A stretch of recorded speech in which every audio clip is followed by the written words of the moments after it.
Properties of genetic material. ठीक, सबसे पहले तो हमें पता होना चाहिए what is a genetic material. Genetic material क्या है? जो इंफॉर्मेशन को नेक्स्ट जनरेशन लेके जाता है। विच इंफॉर्मेशन? किसी भी ऑर्गेनिज्म के जो कैरेक्टरिस्टिक्स हैं, फिज़िकल या इंटरनल, जेनेटिक्स, जो भी इंफॉर्मेशन है वो कोडेड फॉर्म में next generation to generation pass on होती है। तो वो मॉलिक्यूल्स, वो केमिकल्स, हम क्या कहते हैं उन्हें? Genetic material. ओके, अब पीछे हम एक्सपेरिमेंट्स का पढ़ चुके हैं। हर्शे चेज ने एक्सपेरिमेंट किया था जिससे फाइंड आउट हुआ था DNA is the genetic material. And transforming principle में भी क्लियर हुआ था कि कुछ फैक्टर्स हैं जिन्हें देन आगे फाइंड आउट क्लियर करा गया था कि वो केमिकली क्या है? डीएनए है। ओके, इट मीन्स कि अभी तक ये आ रहा था कि मोस्टली ऑर्गेनिजम्स में DNA is the genetic material, but और आगे जब ऑर्गेनिजम्स में रिसर्च हुई तो धीरे धीरे फाइंड आउट हुआ कि कुछ ऑर्गेनिजम्स में, mainly viruses, there are some viruses जिनका जेनेटिक मटेरियल आरएनए है। Example tobacco mosaic virus and QB bacteriophage, और भी हैं। और इस कैटेगरी को, जिन वायरसेस का जेनेटिक मटेरियल आरएनए होता है, they are also known as retroviruses, RETRO, retroviruses. ठीक है, इट मीन्स आरएनए भी रेट्रो एज जेनेटिक मटेरियल कुछ ऑर्गेनिजम्स में प्रेजेंट है। Now the question arises, nucleic acids ही क्यों? RNA and DNA both are nucleic acids. Biomolecules जो cells में प्रेजेंट हैं, carbohydrates, lipids, proteins and nucleic acids. इनमें से carbohydrates, proteins and lipids nucleic as genetic material नहीं पाए गए। सो रीज़न कि ऐसा क्या है जो इनमें नहीं है और न्यूक्लिक एसिड में प्रेजेंट है। सो कुछ स्पेशल फीचर्स या क्राइटेरिया जो एक मॉलिक्यूल को जेनेटिक मटेरियल होने में हेल्प करता है। ठीक है, तो ये first question and important question है जो आपको आना चाहिए। A molecule that can act as a genetic material must fulfil the following criteria, these 4 points. Okay, first, it should be able to generate its replica. Okay, replica means अपनी copy, तो अपनी जैसी copy बना सके। First criteria तो ये हो गया। And the process of making replica is called replication. Okay, so हम ये भी कह सकते हैं कि वो मॉलिक्यूल ऐसा होना चाहिए जो रेप्लिकेशन कर सके। Okay, second point, it should chemically and structurally be stable. Chemically and structurally stable होना चाहिए, इजीली ख़राब ना हो जाए। ठीक है ना, अब कोई भी केमिकल आया और उससे रिएक्शन हो गया, ऐसा नहीं होना चाहिए। टेम्परेचर चेंज हुआ, हीटिंग हुई, उससे कोएगुलेट हो गया, डाइजेस्ट हो गया, ऐसा नहीं होना चाहिए। ठीक है, जो कि कार्बोहाइड्रेट्स, लिपिड्स और प्रोटीन्स में होता है। Right. Third point, it should provide the scope for slow changes called mutations which are required for evolution.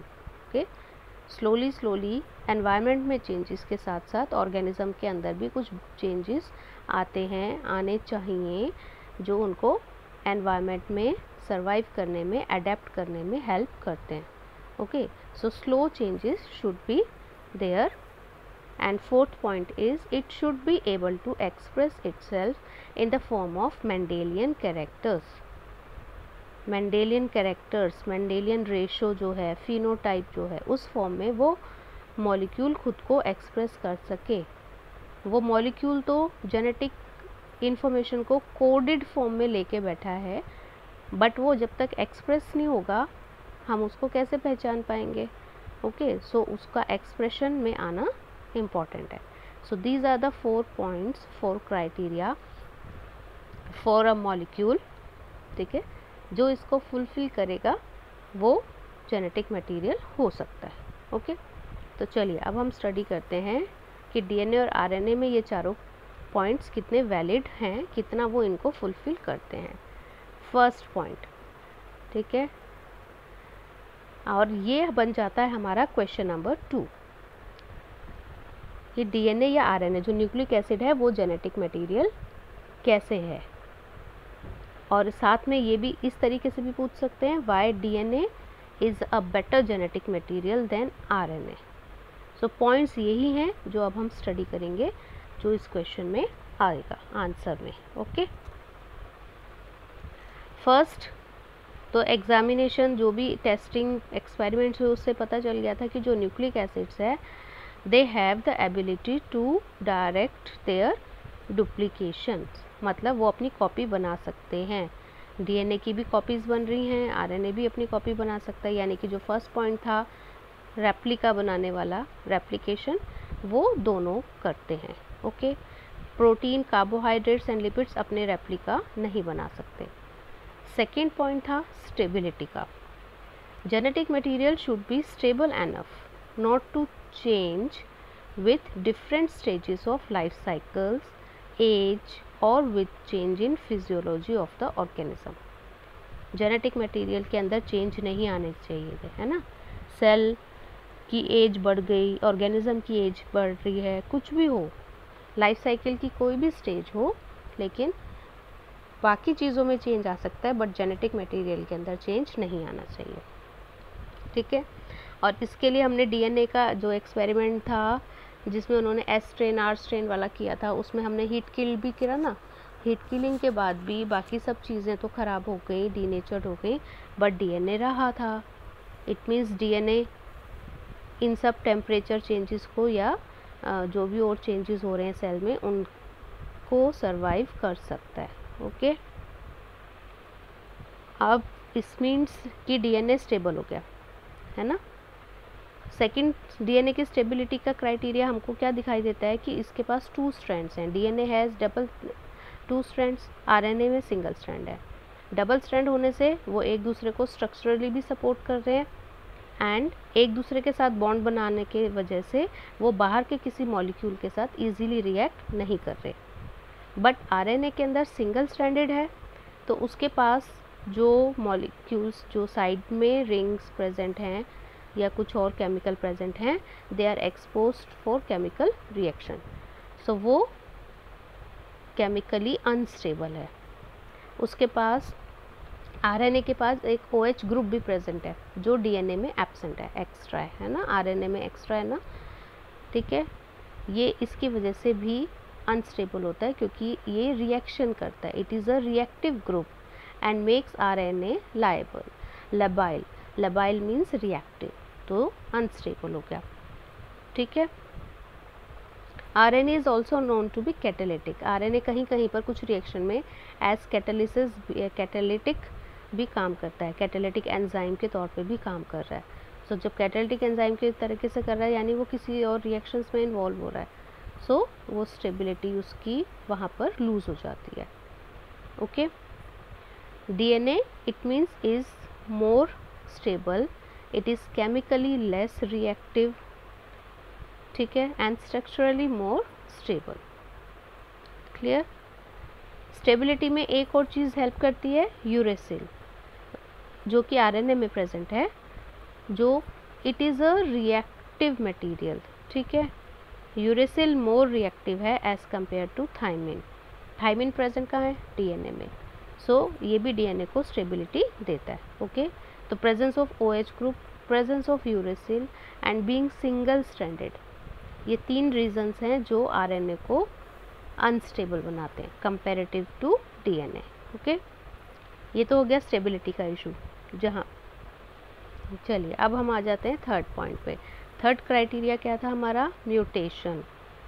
So both DNA and RNA are able to mutate, mutation दोनों में होता है, but since RNA is chemically unstable, chemically active ज़्यादा है, उसके अंदर mutation ज़्यादा होती हैं, स्पीड से होती हैं। सो RNA being unstable mutate at a faster rate. ठीक है, जल्दी जल्दी चेंजेस हो रहे हैं उसके अंदर, अब चेंजेस हो रहे हैं, इट मीन्स किसी ऑर्गेनिज्म के जो कैरेक्टरिस्टिक्स थे, बेसिक फीचर्स थे, वहाँ पे भी म्यूटेशन हो गया तो चेंजेस हो गए। सो क्या होता है, किसी पर्टिकुलर ऑर्गेनिज्म के स्पीशीज़ के वेराइटीज़ बनने स्टार्ट हो जाते हैं, उसकी ओरिजिनलिटी ख़त्म हो जाती है। डीएनए में ऐसा नहीं है। डीएनए में म्यूटेशन होती हैं, कम होती हैं, रेयर एंड बहुत स्लो होती हैं, माइनर म्यूटेशंस होती हैं। ठीक है। फोर्थ क्या था, मेंडेलियन पैटर्न को शो करना, है ना। RNA can directly code for synthesis of protein. Mendelian pattern के लिए, यानी कि जो हमें बाहर नज़र आएगा फिनोटाइप, राइट। फिनोटाइप हमें मेनली नज़र आते हैं in the form of proteins. Enzymes भी प्रोटीन्स हैं, हार्मोन्स भी प्रोटीन्स हैं। हमारी बॉडी के अंदर जो मेजर केमिकल रिएक्शंस हो रहे हैं, चेंजेस हो रहे हैं, उन सबको कौन कंट्रोल कर रहा है, प्रोटीन्स। तो प्रोटीन की फॉर्मेशन होने या ना होने से ही हमारे जो फिनोटाइप हैं वो नज़र आते हैं, राइट। प्रोटीन बनते हैं आरएनए से, तो यानी जिसका जेनेटिक मटेरियल आरएनए है वो प्रोटीन बना सकता है और अपने आप को शो कर सकता है फिनोटिपिकली। ठीक है। जिनका जेनेटिक मटेरियल डीएनए है वो पहले आरएनए बनाते हैं, आरएनए के बाद प्रोटीन बनाते हैं, उसके बाद वो अपने आप को फिनोटिपिकली एक्सप्रेस कर सकते हैं। ओके। सो यहाँ पर आरएनए एंड डीएनए दोनों ये काम कर सकते हैं, बट आरएनए में थोड़ा जल्दी होता है। ठीक। तो ये तो 4 पॉइंट हो गए हमारे क्लियर। तो अब हम देख लेते हैं फटाफट से क्राइटेरिया के बेसिस पर। फर्स्ट क्राइटेरिया क्या था, रेप्लिकेशन। रेप्लिकेशन दोनों में होता है। स्टेबिलिटी डीएनए की ज़्यादा है, स्लो चेंजेस डीएनए में होते हैं, और लास्ट जो है मेंडेलियन इनहेरिटेंस, वहाँ पर आरएनए थोड़ा सा सुपीरियर है। Okay. But still maximum stability को देखते हुए रिटेन जो इन्फॉर्मेशन रहनी है जनरेशन टू जनरेशन, उसकी कैपेसिटी ज़्यादा किस में है, डीएनए में। ओके। इसीलिए हम कहते हैं DNA is better. Okay, as genetic material DNA is better. So now इसको क्वेश्चन आपका इस फॉर्म में भी आ सकता है, why DNA is better for transmission of genetic information. ठीक है, DNA is better than RNA, why, उसमें भी आपको ये चारों आंसर लिखने पड़ेंगे। Okay, I hope it is clear. अब आप क्राइटेरिया या characteristics of a genetic material, and second why DNA is a better genetic material than RNA, clear है आपको। सो आप नोट डाउन कर लीजिए। ओके।